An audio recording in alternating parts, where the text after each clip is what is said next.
संबलपुर रे महानदीर पूरा अववाहिकार हेबो बड़ विकास। एने मुख्यमंत्री मोहन चरण माझी महानदी नदी तट विकास योजनार मंजूर करिसेंते। एथिपाई 160 कोटी टंका मंजूर होइतबा बेले 4 वर्ष मध्यरे कार्यकारी हेबो संबलपुर रे महानदी तट विकास।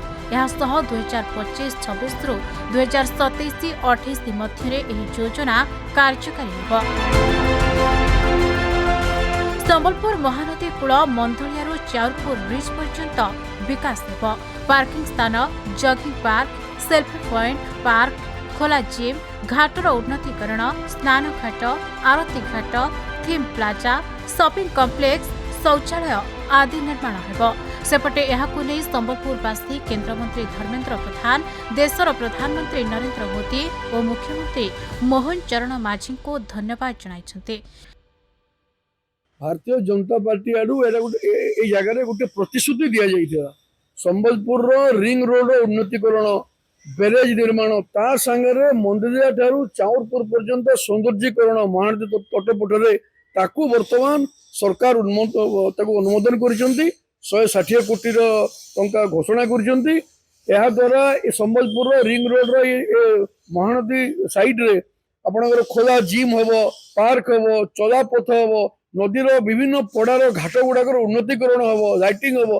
तो निश्चित भाव चाउरपुर नहीं मंदिरा पर्यंत तो विस्तीर्ण सीधा महानदी साइड अच्छी झलसिब एवं संबलपुर शहर गोटे विकसित शहर परिणत होबार निश्चित भाव सहायक। बीजेपी सरकार होला डबल इंजिन सरकार होला संबलपुर विकास, संबलपुर विभिन्न उन्नतीकरण योजना विभिन्न प्रकल्पर घोषणा हो सारी, किछिटा टेंडर हो सारे, किसी तार अर्थ मंजूर होती विभिन्न स्थिति रही। निश्चित भाव में जो माननीय मुख्यमंत्री जो निष्पत्ति नहीं संबलपुर महानदी तट को सौंदर्यीकरण करने लगे विकास करने लगे 160 कोटी टंकार ऊर्ध्व टंका मंजूर कर जहाँकि 4 वर्ष से कार्य समाप्त हो घोषणा कर। निश्चित भाव में गोटे स्वागत योग्य पदक्षेप, कारण महानदी हूँ ओडिशार जीवन रेखा किंतु कथा हूँ महानदी केवल पानी जाऊँ, पानी व्यवहार नहीं, से पानी को आमर संस्कृति, आमर परंपरा एवं पर्यटन ये 3टा जिनस सहित किभली भाव में जोड़ी जाए पार जहाँ फल संबलपुर विकास हम, संबलपुर रे पर्यटन विकास हम।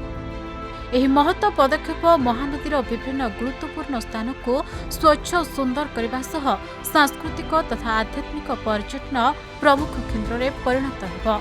स्थानीय अंचल में पर्यटन सुविधा सामाजिक और आर्थिक प्रगति को बड़ गति देव। यह विकसित ओडिशा और विकसित भारतर लक्ष्य को पूरण करने दिगरे डबल इंजिन सरकार बद्धपरिकर बोली केन्द्रमंत्री एक्स माध्यम जणाइछन्ते। तेबे राज्य सरकार को एभली पदक्षेप नहीं सहरवासी धन्यवाद जणाइछन्ते।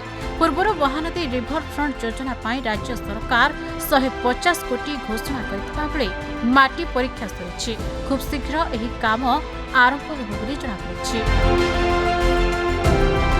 संबलपुर अमरेंद्र नायक रिपोर्ट, खबर ओडिशा।